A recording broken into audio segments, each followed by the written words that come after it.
ഫ്രണ്ട്സൊക്കെ കൊടുക്കാൻ പറ്റിയ ഒരു അടിപൊളി ക്രിസ്മസ് ഗിഫ്റ്റ് ഉണ്ടാക്കിയെടുക്കാം. ഇതൊരു കാർഡാണ് സംഭവം. അപ്പോൾ അതിനായിട്ട് നമുക്ക് ആദ്യം തന്നെ ഇതുപോലത്തെ ഒരു ചട്ട എടുക്കണം. 3 ഒരേപോലെ ആവാൻ ശ്രദ്ധിക്കുക. അങ്ങനെ വേണമെന്നില്ല. പിന്നെയെന്ന് പറഞ്ഞാൽ അതെടുത്തിട്ട് നമ്മൾ വേറൊരു A4 ഷീറ്റ് എടുത്തിട്ട് അതോട് നമ്മൾ എന്താക്കുക, ഇതേപോലെ ഒന്ന് ഒട്ടിച്ചു കൊടുക്കുക.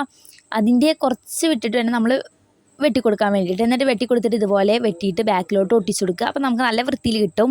പിന്നെയെന്ന് പറഞ്ഞാൽ നമ്മൾ അതിൻ്റെ മേലോട്ട് നമുക്ക് ഇഷ്ടമുള്ള ഷേപ്സ് വരച്ചെടുക്കുക. ഞാനിവിടെ ക്രിസ്മസിനോട് അനുയോജ്യമായിട്ടുള്ള ഒരു സ്റ്റാറും അങ്ങനത്തെ ഒക്കെയാണ് വരച്ചെടുത്തിട്ടുള്ളത്.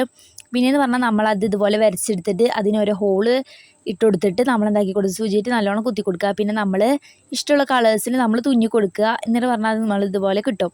പിന്നെ ഞാനിവിടെ ഒരു സ്റ്റാറും പിന്നെ അതുപോലെ തന്നെ വേറൊരു ക്രിസ്മസ് ട്രീയും ഇവിടെ ചെയ്തെടുത്തിട്ടുണ്ടായിരുന്നു. അത് നമ്മൾ സെയിം പാറ്റേണിൽ തന്നെ ഓട്ടോ കുത്തി കൊടുത്തിട്ട് നമ്മളെന്താക്കി കൊടുക്കുക, ഹോളാക്കി കൊടുത്തിട്ട് ഇതുപോലെ തുന്നി കൊടുക്കുക. പിന്നെയെന്ന് പറഞ്ഞാൽ നമ്മൾ ഇതുപോലത്തെ ഒരു ഐസിൻ്റെ ഇതും ചെയ്തിട്ടുണ്ടായിരുന്നു. അങ്ങനെ 3 ഞാനിവിടെ ചെയ്തിട്ടുണ്ടായിരുന്നത്. പിന്നെ നമുക്ക് ഇഷ്ടമുള്ള മെസ്സേജസൊക്കെ അതിൻ്റെ താഴെയായിട്ട് നമ്മളിതുപോലെ 3 ഞാനിവിടെ എഴുതി കൊടുത്തിട്ടുണ്ട്. എന്തായാലും സംഭവം പൊളിയാണ്, ഈസിയാണ്. പിന്നെ ചാനൽ ഇഷ്ടപ്പെട്ടാൽ സബ്സ്ക്രൈബ് ചെയ്യാനും ലൈക്ക് ചെയ്യാനും മറക്കണ്ട. പിന്നെ എല്ലാവർക്കും എൻ്റെ വക ഹാപ്പി ക്രിസ്മസ്.